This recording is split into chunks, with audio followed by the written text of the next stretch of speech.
Indispensável para quem quer trabalhar com comunicação, o briefing é um conjunto de informações reunidas junto ao seu cliente antes de executar um projeto, e é importantíssimo quando se fala em design de interiores. Por meio dele, você conseguirá levantar informações sobre o que o seu cliente deseja, traçar objetivos, estabelecer um cronograma e evitar eventuais problemas que possam surgir ao longo prazo. Mas como montar um briefing eficiente para um projeto de decoração? Olá, seja bem-vinda ao meu canal, eu me chamo Elisa Xavier. Hoje eu vou te contar como montar um briefing eficiente para um projeto de decoração. Segundo o Google, o briefing é o ato de dar informações e instruções concisas e precisas sobre missão ou tarefa a ser executada. No cotidiano profissional de um arquiteto ou de um design, nós chamamos o briefing aquela reunião inicial que você faz com o seu cliente, onde o mesmo expõe suas necessidades e desejos de forma preliminar. O briefing é uma das etapas mais decisivas para a contratação e o bom andamento do projeto. Nessa hora é que você precisa colher junto com o seu cliente o máximo de informações necessárias para entender a sua real necessidade e então poder desenvolver um trabalho de acordo com tais anseios. Temos que desenvolver o programa de necessidade juntamente com o cliente de maneira colaborativa. Precisamos fazer as perguntas certas e ficar atento para pescar coisas que o cliente possa estar esquecendo, além de balancear as informações esquecidas ou possíveis exageros. O briefing mal feito irá resultar em perca de tempo e dinheiro, podendo também gerar desgastes desnecessários entre o cliente e o profissional. E se acontecer algum problema futuro com informações imprecisas que o cliente pode ter passado, adivinha de quem vai ser a culpa?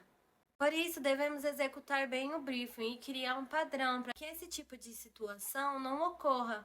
Esse padrão você vai descobrir com o tempo. Quanto mais cliente você atender, mais chance de modificar o briefing. Também existe o tipo de cliente que tem plena noção sobre o que precisam e esperam do design. Fornecendo então informações de qualidades e precisas sobre o que o design vai precisar para poder executar aquele projeto de maneira assertiva. Enquanto isso, tem outros clientes que chegam até a gente sem informações precisas sobre o que ele quer ou precisa.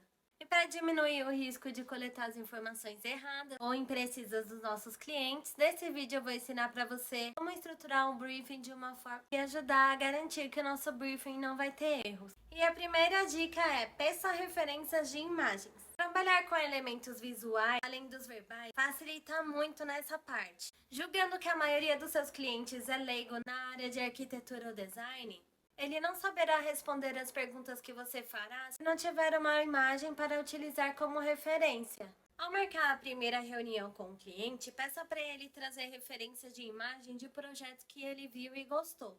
Essa seleção te ajudará a entender o estilo do cliente, o que ele gosta e o que ele espera de você.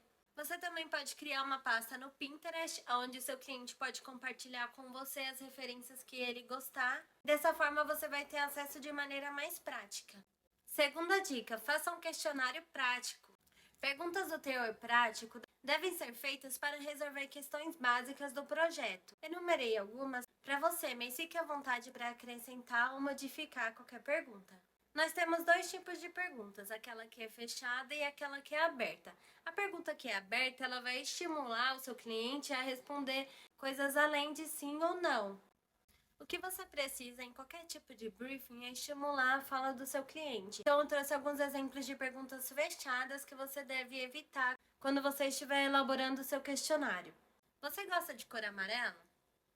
Neste caso, a resposta ela vai ficar limitada a um sim ou não. Então, o melhor tipo de pergunta nesse caso seria uma pergunta aberta, como por exemplo: quais são as suas cores favoritas?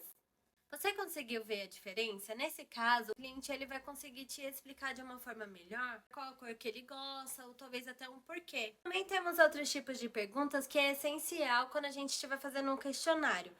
Eu tenho algumas aqui no computador e eu vou ler elas para você. A primeira dessas perguntas essenciais que a gente precisa ter é dados do terreno onde vai ser essa reforma, tais como localização, dimensão, relevo, vegetação, clima e entorno. Mas é sempre importante visitar o terreno pessoalmente. Programa de necessidades.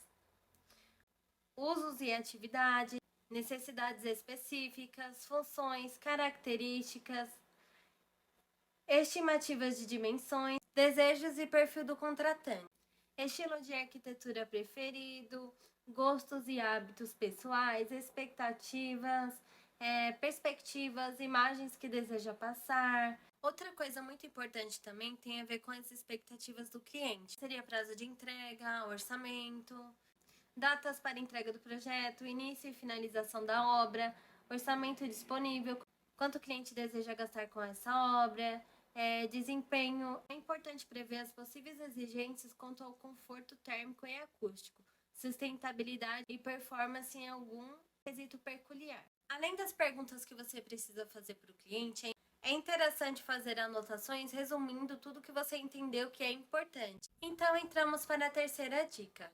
Faça perguntas para você mesmo, como por exemplo, quais os problemas a serem resolvidos, quais desejos a serem contemplados. Considere o seguinte cenário. O cliente chega até você solicitando mais espaço na cozinha, pois deseja uma máquina de lavar louça, uma geladeira frost-free de 4 portas e uma coifa no fogão. Então, estamos diante de um problema e uma pessoa que procura uma solução. Neste caso, nosso trabalho seria fazer todo um layout e planejar o projeto de forma que caiba tudo que o cliente deseja. A segunda pergunta que devemos fazer a nós mesmos é qual a experiência que o cliente deseja. Talvez o cliente chegue com várias demandas, mas com as perguntas certas você vai conseguir identificar se ele está procurando por conforto, por exemplo. Isso logo te direcionará a pensar em móveis mais confortáveis, iluminações adequadas, na ergonomia dos móveis, para cada atividade nos devidos ambientes. Terceira pergunta: qual o estilo do projeto? Saiba que existem os estilos que a pessoa ama, o que ela suporta e os que ela detesta. De nada adianta você criar um projeto lindo no estilo provençal se o cliente está procurando um projeto contemporâneo e minimalista. Todas essas perguntas que você precisa fazer para você mesmo vai te ajudar a ver o projeto com mais clareza. Você também pode usar essas informações para fazer um breve resumo e colocar na sua proposta comercial. Assim, quando você for apresentar para o seu cliente, você vai estar mostrando para ele que você entendeu tudo que ele está procurando nesse projeto. No quarto passo, você precisa incluir perguntas pessoais no briefing. Não tenha medo de fazer perguntas pessoais para o seu cliente, porque elas são essenciais para atingir as necessidades do seu cliente. Já pensou se você faz um projeto com muitos painéis ripados, por exemplo, e o seu cliente tem alergia ou alguém na casa dele tem alergia à poeira? Os painéis ripados, eles acumulam muito pó. Se o seu cliente não tiver tempo suficiente para manter sempre aquela limpeza, isso vai ser um problema futuro para ele. E se ele tiver animais domésticos, também devemos pensar na segurança e saúde dele. Então, algumas perguntas muito importantes a serem feitas são essas aqui que eu vou ler para você agora. Algum dos moradores é alérgico? Quanto tempo costumam passar no banheiro? Se a mulher se maquia no local, é interessante pensar em um lugar com uma iluminação apropriada. Se incomoda com muito barulho ou são do tipo que fazem muito barulho? Gostam de escutar música alta? Se sim, escutam muito alto? Se o seu cliente for do tipo que gosta de escutar música muito alta, também devemos pensar em como ficaria a situação deles com os vizinhos, né? Se a gente puder fazer algo para evitar qualquer tipo de confusão futura, também seria muito interessante colocar isso no projeto. 5 e última dica. Esse tipo de informação vai te ajudar no cronograma, no direcionamento dos seus clientes juntos aos fornecedores. Afinal, a gente quer terminar a obra, o seu cliente quer receber o projeto todo pronto. Então é sempre bom a gente estar alinhado com as expectativas de cada um. Bom, obrigada por ter ficado até o final, espero que você tenha gostado do vídeo e a gente se vê na próxima. Tchau, tchau!